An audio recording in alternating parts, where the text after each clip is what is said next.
Welcome to NarrativeNook audio tales where enchanted stories come to life. If you enjoy our stories, please subscribe, like and share to support our channel. Enjoy listening. Roxanne was surprised to find out how exhausting it was to take wedding photographs. In order to strike attractive poses, she was forced to remain still for close to 10 minutes at a time. Toward the end, she could not even force a smile. Fortunately, Lucian's light-hearted demeanor throughout it all kept her spirits up. When it was finally over, she protested vehemently when Lucian mentioned a few other locations they were expected to be at.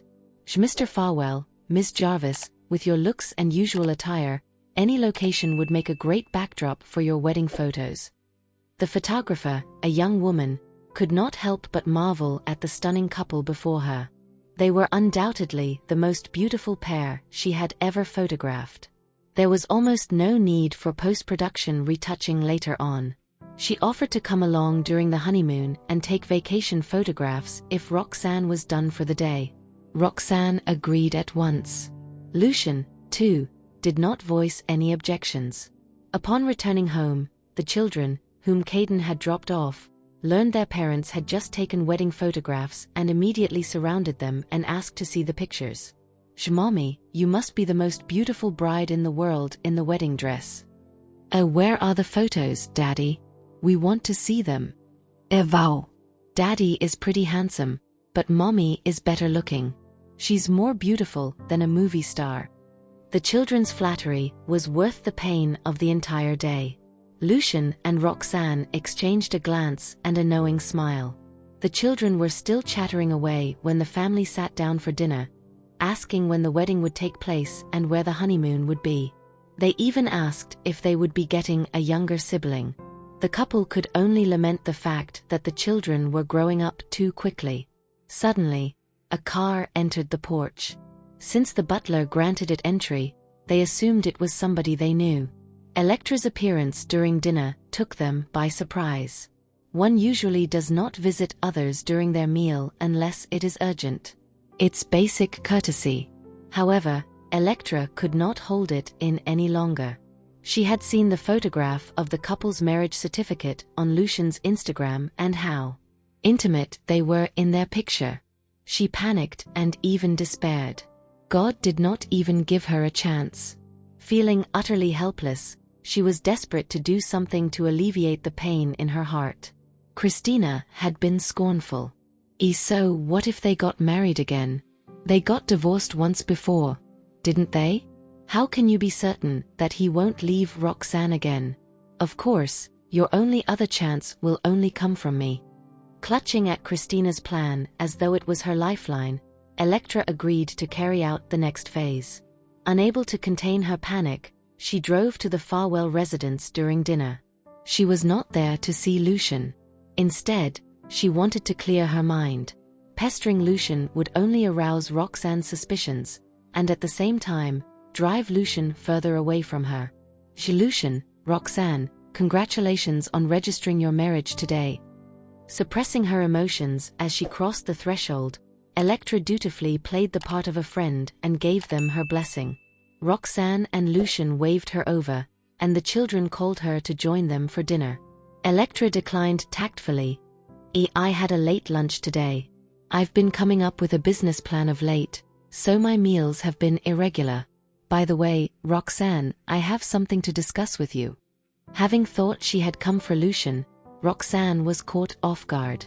She nodded, set her cutlery down, and entered the living room with her guest. Lucian was also curious about what Electra wanted to discuss with Roxanne. However, he didn't need to ask, as she would tell him afterward. Producing some premium coffee beans he had been gifted and having it brewed for them, he then brought the children upstairs for a game of chess. Archie and Benny were improving rapidly, which required him to concentrate and play to the best of his abilities. Meanwhile, Estella returned to work on her designs. Can I start a company, Daddy?" Estella asked suddenly.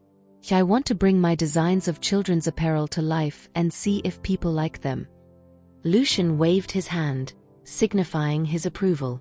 Starting a company is a small matter. Overjoyed, Estella turned her attention back to her draft. Lucian only regained his senses after the game. What did I just promise Estella? That's right. To start a company for children's apparel. It's not a bad investment to make. Besides, my talented daughter is worth a shot. Lucian became serious. After instructing the boys to take a break, he gave Caden a call to initiate plans for registering the company the following day. Think about it carefully, Essie. What would you like to name it? Estella stopped what she was doing and gave it some thought. She even asked for her brother's help, but after they came up with a few names, she remained unsatisfied. At last, she decided to take a few days to mull it over. Downstairs in the living room, Electra learned from small talk with Roxanne that she had taken her wedding photographs that day. Electra couldn't help feeling jealous inside. However, her expression did not betray her. Instead, she showered them with praise about how good they looked. Noticing that she still had not gotten to the point, Roxanne became curious. What could it be that is so difficult to broach? Does she need money? Or does she want my help in treating someone? I've been back in the country for quite some time, Roxanne, and have been looking for an investment opportunity. Unfortunately, I haven't found anything yet, and it's been frustrating. I spent the whole of last night brainstorming, and an idea finally came to me. That is why I came so urgently to see you as soon as I woke up. A investment? How does this pertain to me? Roxanne became puzzled when Electra had, at last, arrived at the point. Wouldn't something like this be more appropriate to discuss with Lucian? Farwell Group had an abundance of money, resources, and connections. It was the partner every entrepreneur dreamed of doing business with. Indeed. This is an opportunity only suited for you. Electra's eyes flashed with excitement. Even without the follow-up plans in place, the tip given by Christina was an excellent investment. Roxanne was rather dubious, so Electra continued, Your research institute has some of the most advanced research and development techniques in the country. Have you considered that a small modification to the pharmaceutical products you're already working on would make it possible to produce cosmeceutical products? At the moment, the domestic market for cosmeceutical products is inconsistent, with most consumers prefer foreign luxury brands. This is a massive opportunity for us. Let's be partners and start a company specializing in cosmeceutical products. You don't have to do anything except research and development, and I'll handle the rest. That way, it won't interfere with other aspects of your research. Electra spoke so quickly that her cheeks flushed with excitement. If I do this well, the promise it holds could even surpass my family's business. Roxanne's doubts dissipated after she listened to it. She began to consider the matter carefully. Technique is the first step of production, so our company will be split 70-30, with you holding majority stakes.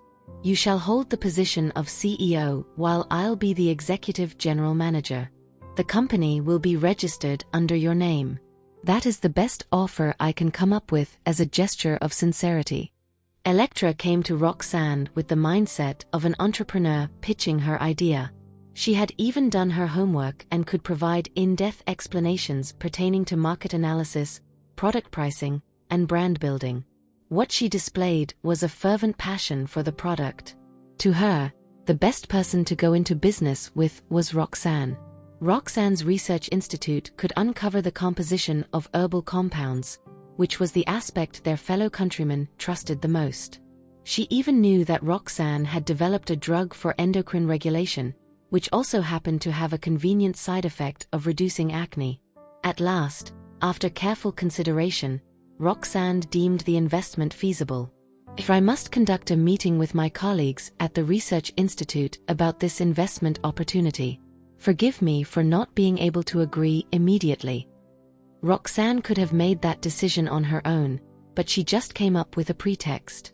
Although the staff at the Research Institute trusted her completely, she wanted to get Lucian's opinion as his business experience far exceeded hers. In fact, Roxanne could even form a partnership with Farwell Group. It would eliminate the need to approach Electra. However, It would be a betrayal of Electra's trust since she was the one who proposed this idea. Electra nodded, suppressing the panic within her. Sure. Many people's interests are at stake, after all. Take a couple of days to think about it before getting back to me. After that, Roxanne discussed some of the details with her. Electra handled them all with ease. She had come well prepared. At that moment, she even felt her loyalty swaying. Although Christina had given her the plan with the intention of seeking revenge on Roxanne, the opportunity the investment held was too promising. The Lane family's standing could be raised significantly if she succeeded. She, on the other hand, would become somebody who had accomplished something. 2 hours later, Electra left the Farwell residence. She did not even bid Lucian farewell. Returning upstairs, Roxanne urged the children to shower and tuck themselves in. You two were talking for a long time. Seems like it was something really important, wasn't it? Lucian was curious. Roxanne was still in disbelief that Electra would come to her to talk about a partnership. Madeline once warned me that Electra's a childhood friend of Lucian's. In fact, Electra wanted to go with him alone on the mission to help Nicholas had he not dragged me along. What's going on in her head? Could I be overthinking? Does she seriously intend to make something of herself? After mulling it over for a long time and realizing that Lucian was waiting for her response, Roxanne recounted the discussion regarding the investment opportunity. Lucian listened with rapt attention. His eyes were filled with approval. It's a solid idea. I have considered this once, but I was worried it might mean more work for you. Now that Electra is willing to handle the operations, it seems like a promising investment opportunity. As long as Roxanne was the one in control, Lucian did not see the need to compete for the business. That was also a significant factor in how he managed to secure partnerships with many influential families for Farwell Group. Are you saying that it's doable?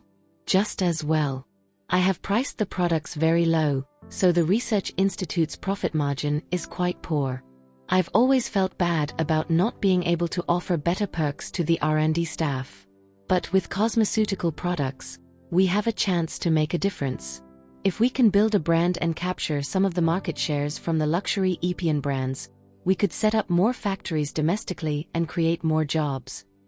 There was a twinkle in Lucian's eyes as he listened to Roxanne. His admiration for her grew even more. Her ability to think things through and anticipate potential outcomes has been improving. You're not the only one who negotiated a project tonight. I, too, have agreed to an excellent business proposal, Lucian announced with a smile. Roxanne froze. He did not take one step out of the house. Who did he discuss business with? Her curiosity grew when she took in his secretive demeanor. What investment could have made him this happy? It took some probing before Lucian finally decided to share the news. I'm investing in our talented designer, of course. Essie asked me to start a company for her. She wants to gain a foothold in the children's apparel market. Roxanne was stunned. Are you sure? Aren't you afraid of making a loss? Essie is indeed talented, but this decision may be too hastily made. What happens if she makes you suffer a loss? I don't want her to be under any pressure. Lucian gazed at her steadily. At last, Roxanne admitted to herself after further thought that she had indeed thought too much. Given Farwell Group's wealth, it would not make the slightest dent even if Estella bankrupted one company a day for 10 years. Don't worry. Estella has plenty of time to try new designs. If she can't manage, we'll hire local designers to work with her. Our child's dream is what's important. Although Lucian could afford to make losses, he was strangely confident in his daughter's designs. My dear, the father of my children, you're spoiling them too much. Lucian was momentarily taken aback by his new moniker. He found it interesting. Immediately, he pulled her into an embrace. We got married today, the mother of my children. Does that mean? Roxanne's cheeks flushed crimson. She became unusually silent. Taking her silence as consent, Lucian swept her off her feet and carried her into the bedroom. The children aren't asleep yet, she protested. They want a younger sibling and are counting on us. We can't let them down. Electra arrived aboard the cruise ship to see Christina. Mr. Goldstein's business obligations require me to return to Horn tonight, but I have left behind several of my men to gather information. They can assist you at any time, so feel free to call me whenever you need them, Christina drawled. Leaving Horrington this time is different from the last. I had fled before in a pathetic state, like a wreck. Electra nodded, aware that the men left behind might also be keeping an eye on her.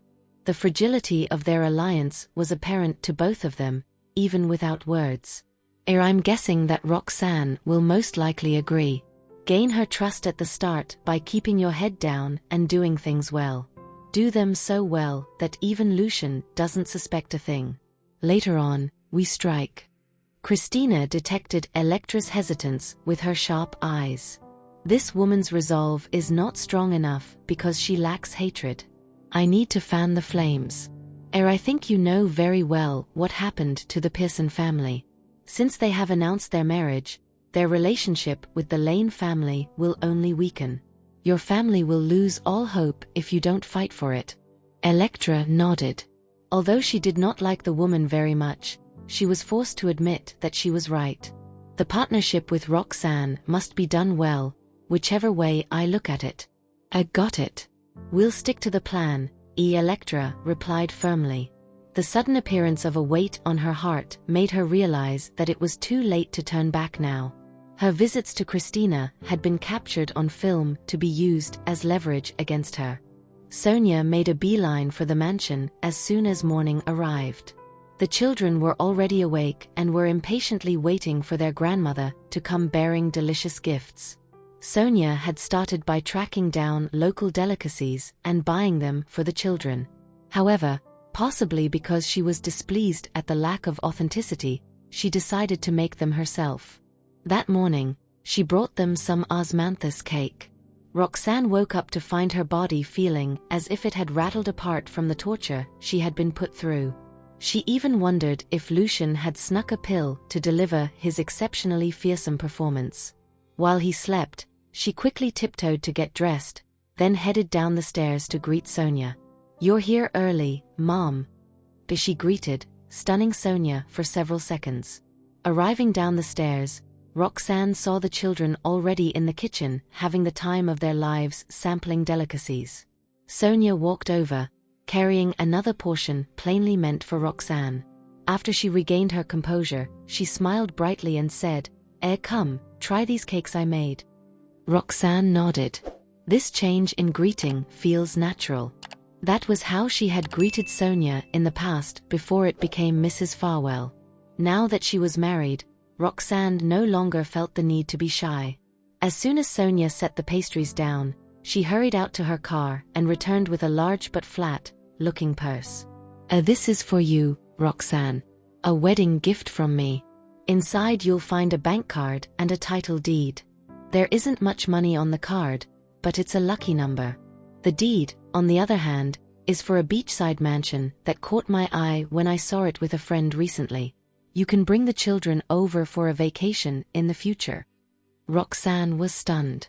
Having thought of the gesture as merely a formality, she was surprised to discover that Sonia had planned it with so much thought. With a polite smile, she accepted it graciously. "Thank you, Mom." Sonia beamed. There is no need to thank me. It's what I should do. Let me know if there's ever anything you need." She had never dared hope for Roxanne to greet her like that again, thinking it would take several years. Upon closer reflection, Sonia realized that her daughter-in-law was a straightforward person. Since the day she admitted her mistake, Roxanne had not embarrassed her once. In fact, it made her feel even more ashamed of the things she had done in the past. How stupid I was. As she sampled the cake, Roxanne praised Sonia's culinary skills once more. The children, too, were enjoying themselves. After she was done, Roxanne returned upstairs to retrieve a set of clothes from her walk-in closet that she had bought for Sonia. She had prepared it beforehand and planned to gift it once she obtained her marriage certificate. "I hope you like this set of clothes, Mom. It should fit you. Why don't you try it on?" Sonia took the clothes with trembling hands. She was so touched that her eyes became misty. "All right. I'll go upstairs to try it on. This is just the style I like." Roxanne was surprised that such affordable clothes could make Sonia so happy. "Ah well, people are complicated. In the past, Sonia wouldn't have shown any interest in anything I bought for her." Soon after, Sonia descended the stairs wearing the new clothes. It fitted her perfectly and accentuated her beauty. After all, Sonia was once considered the most beautiful woman in her socialite circle. It suits me well. You have such good taste, Roxanne," Sonia praised. "You flatter me. I don't think I have a good eye for fashion. Tell me if you're not happy with it, and I'll exchange it for something else." "That's not necessary. I like this very much." With both sides on good terms, many unnecessary problems were avoided. When Lucian woke up, Roxanne went upstairs to show off her gift, then prepared to head for the research institute after kissing him goodbye. Although she knew everybody in the research institute would be at her beck and call, she intended to discuss Electra's partnership proposal with them and see if there were any avenues she had yet considered. Meanwhile, Sonia would send the children to the kindergarten. The executives of the research institute concluded their meeting with a unanimous agreement to venture into the cosmeceutical industry. Such an endeavor would not only improve their livelihood but would also net them more funds to conduct costlier experiments. With her excellent memory, Roxanne recounted most of the details. Fully convinced, the group had nothing else to add. At last, however, Roxanne called Lucian to ascertain its feasibility once more. "Go for it. Since Electra is on board to invest and most of the shares are yours, I'd say give it a shot." Lucian's affirmation made Roxanne feel more at ease. That afternoon, she called Electra to express her agreement and also ask when the capital could be secured. Electra told her she would be getting 30 million for the first phase, 70 million for the second phase, and additional funding as needed for the third phase. Best of all, the capital could be secured on the same day. Roxanne was impressed by her partner's efficiency. She immediately instructed Linda to expedite the company registration process. That evening, Roxanne gathered the core personnel, including Peregrine and his team, and took them to a hotel. Electra, accompanied by some investors who had a long-standing business relationship with her family, met them there to sign the agreements. It was in that simple manner that the partnership began. After the formalities, the feast began. However, it soon became plain that both sides did not belong in the same social circle. Roxanne's people were all researchers who had nothing in common with the investors. As a result, Roxanne had Linda make the arrangements to send them back after the meal. The investors did not take offense. Instead, they chatted and drank among themselves before leaving not long after. At last, only Roxanne and Electra were left. Roxanne raised her glass. "Here's to a successful partnership, Ms. Lane," she said happily, inclining her head. "You don't have to be so formal with me, Roxanne. Just call me Electra as Lucian does. From today on, we're partners." Electra admired Roxanne's ability to be certain about such a large investment given such a short amount of time. She's decisive enough to grab hold of an opportunity that presents itself. I, on the other hand, can't even compare with Christina. This whole thing was her idea. All right. We are allies now. From here on out, things are going to be tougher on your end. We will spend almost the whole 30 million from the first phase. The capital of the second phase, which will be used to build the factory, needs to be ready on hand. In simple terms, Roxanne lay out her needs, to which Electra readily agreed. After several more glasses of wine, Roxanne suddenly received a call from Madeline, who sounded morose. Startled, she bid Electra farewell and headed for the hospital. Upon arriving, she headed straight to the director's office. Pushing open the door, she saw Madeline looking all sad. Madeline looked up. Her eyes were red. What happened? Who did this? Tell me. Roxanne's heart twinged painfully when she saw her usually cheerful best friend in that state. She went over, hugged her, and patted her shoulder. Madeline gave Roxanne a squeeze as her tears rolled down her cheeks. My mom might not make it, Roxanne. Roxanne froze for several seconds. Upon regaining her composure, she asked, what happened? Tell me everything. Don't be sad. She could still make it.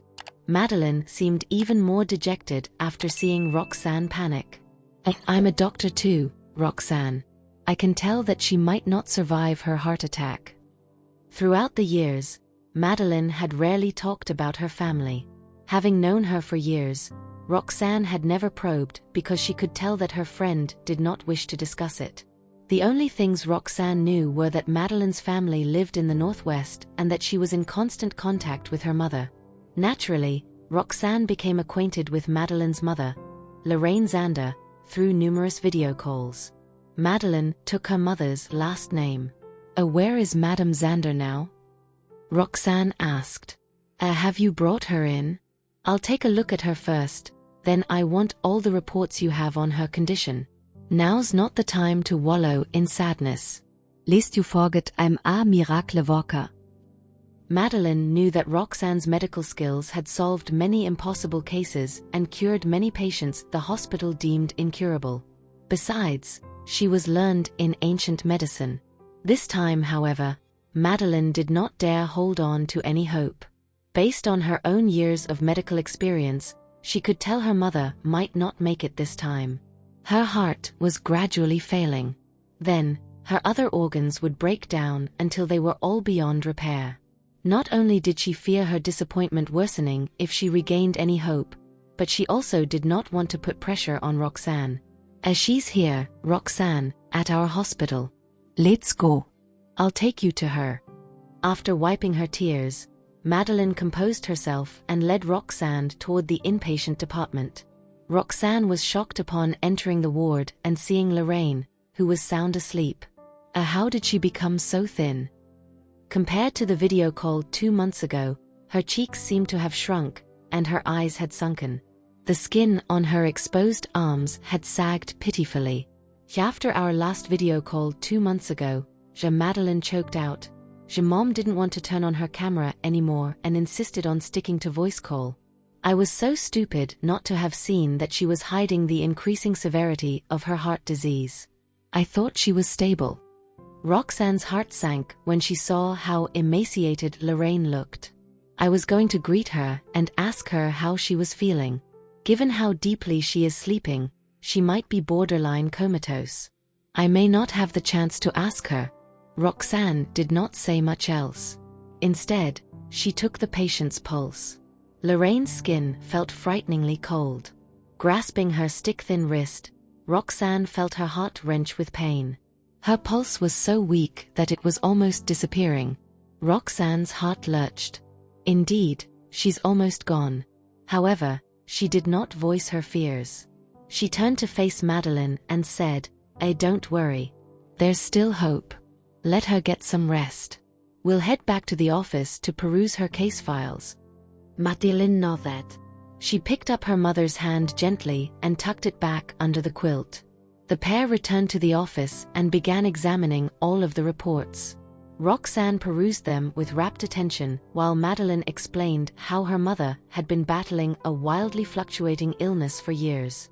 In order to minimize the stress on her mother's heart, Madeline only told her about things after they had been watered down. After examining the CT scan results for half an hour, Roxanne detected something strange in the patient's heart. Look at this, Madeline. What's this? Why is there a little spot here? Madeline leaned over and, after examining it for a long time, could not detect anything awry. This happens during the scanning process. Perhaps there was a period when the flow of the blood accelerated, causing this change. Roxanne's brow knitted together. It's true that something like this may happen. However, she could not get rid of the feeling that the spot on Lorraine's CT scan result was different, but she could not put her finger on what it was. Roxanne studied it for a little longer. Just then, Lucian called her. She walked out of the office and filled him in on the situation. Madame Xander is in a critical state right now, so I might have to stay here tonight. I need to identify the problem as soon as possible and find a solution so I can save her," said Roxanne seriously. Okay. Let me know right away if you need anything. Don't worry about the kids. I'll take good care of them. You should take care of yourself."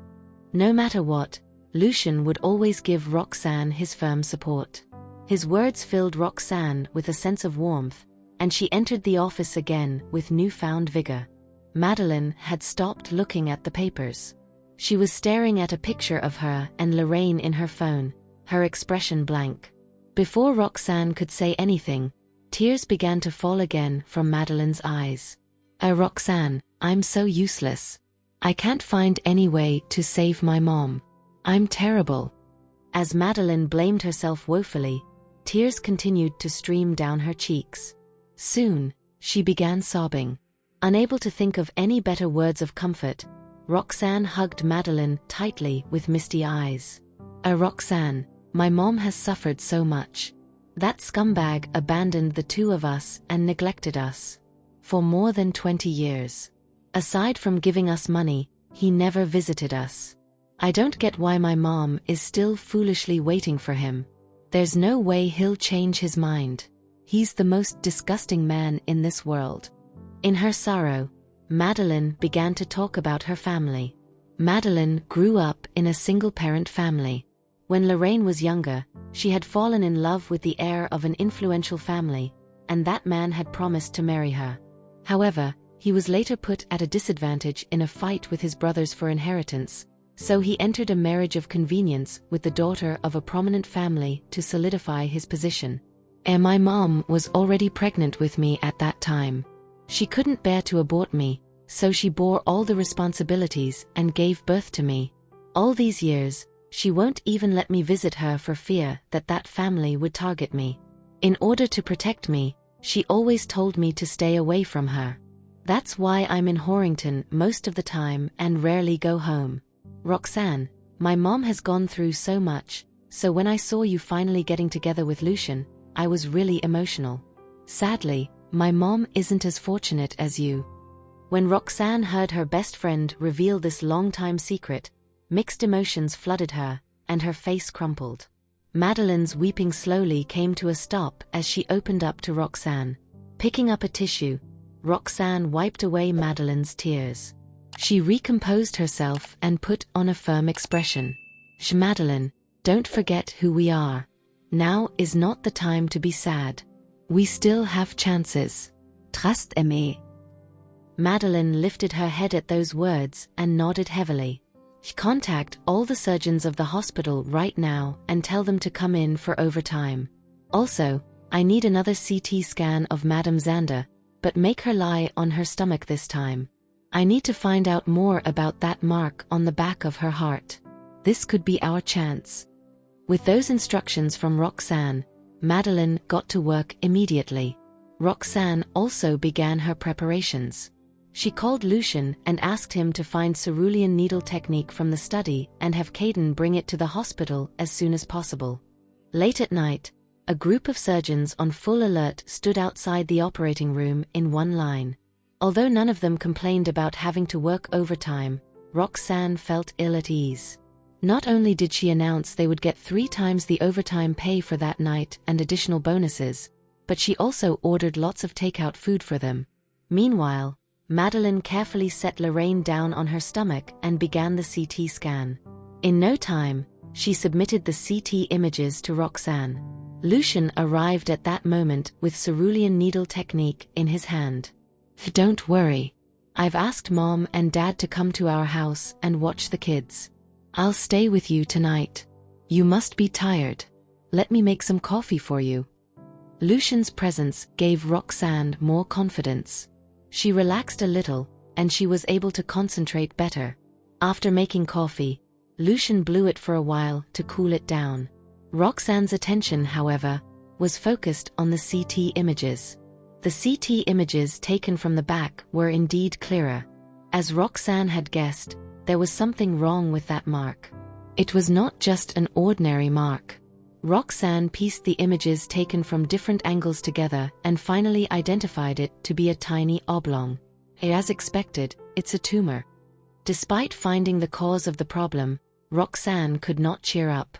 The tumor was positioned right on the aorta, which most, if not all doctors, dared not to operate on. That was because no matter how careful and attentive a doctor was, there was a big possibility that the patient's blood vessels would burst, which would result in severe blood loss.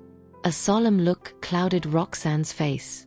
The cup of coffee Lucian had passed her remained in her grip, but she had long forgotten about it. At that moment, Madeline hurried over. When she saw Lucian, she wasn't sure what expression to make at him, so she simply nodded lightly. Don't worry, Madeline. Madame Xander will be fine. Lucian comforted her. In response, Madeline flashed him a grateful look. Roxanne quickly passed the CT images to Madeline. She was certain the mark was a tumor blocking the blood flow in the aorta and causing long-term insufficient blood supply. That was the reason Lorraine suffered heart failure. Madeline's countenance darkened just like Roxanne's. No signs of hope could be seen in Madeline's helpless eyes at that point. This is too dangerous. How are we going to perform surgery in this case? If we don't operate on her, she will have a slow death. If we operate on her, she might not make it out of the operating room alive tonight. Roxanne said loudly, startling Lucian. As her eyes burned with determination, she gritted her teeth and said to Madeline, let's do it. I'll be the one to operate on her, with assistance from the other surgeons. Madeline, I'll take responsibility for Madame Xander's life. There was a hint of somberness in her voice. Madeline looked up and shook her head. Roxanne, don't give yourself so much pressure. This isn't your responsibility to take on. I really appreciate your thoughtfulness. She trailed off as tears began to well up in her eyes again. However, Roxanne had no time to console Madeline. She gulped down the coffee and strode out of the office, heading toward the operating room. When she noticed Lucian following her, she requested, Lucian, watch over Madeline, will you? I'm worried she'll be too emotional and disrupt the surgery. She'll never muster the courage to do this surgery herself, so I'm the only one who can do it. Nodding firmly, Lucian couldn't help but feel impressed at how thoughtful Roxanne was. It was true that Madeline could possibly interrupt the surgery if she lost control of her emotions. All heart surgeries that involved opening up the patient's back were extremely risky. As for an aorta surgery where they had to remove such a tiny tumor, the surgeons present had to first reflect if they had the mental strength and precise skills required for the surgery. When Roxanne arrived at the operating room and told them about the plan, everyone's faces were grim. Dr. Jarvis, is this really possible? In cases like this, we would usually suggest that the patient stick with conservative treatment. That's right. This is too difficult. What if something bad happens? Dr. Jarvis, it's Dr. Xander's mother we're talking about here. The pressure you're feeling must be immense. Please consider this carefully. It won't be too difficult if we're only going to provide support. However, it's worth noting that not a lot of doctors in our country are able to perform such a surgery. Roxanne remained unaffected while the doctors discussed among themselves.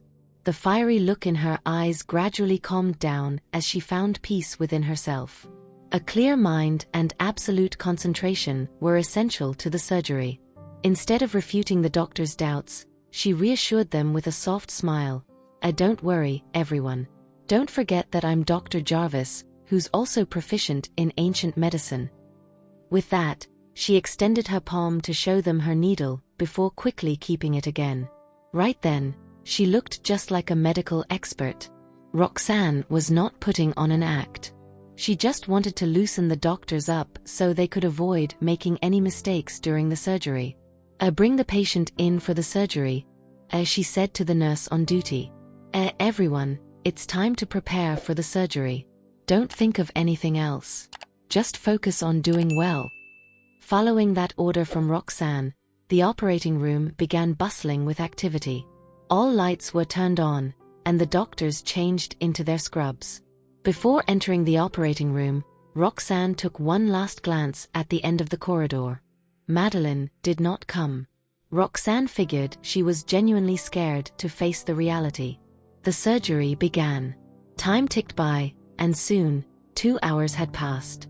Finally unable to take it, Madeline dashed out of the director's office. Her sudden action caught Lucian off guard, but he swiftly caught up to her. When they got to the operating room, Lucian stood in Madeline's way. Don't worry, Mr. Farwell.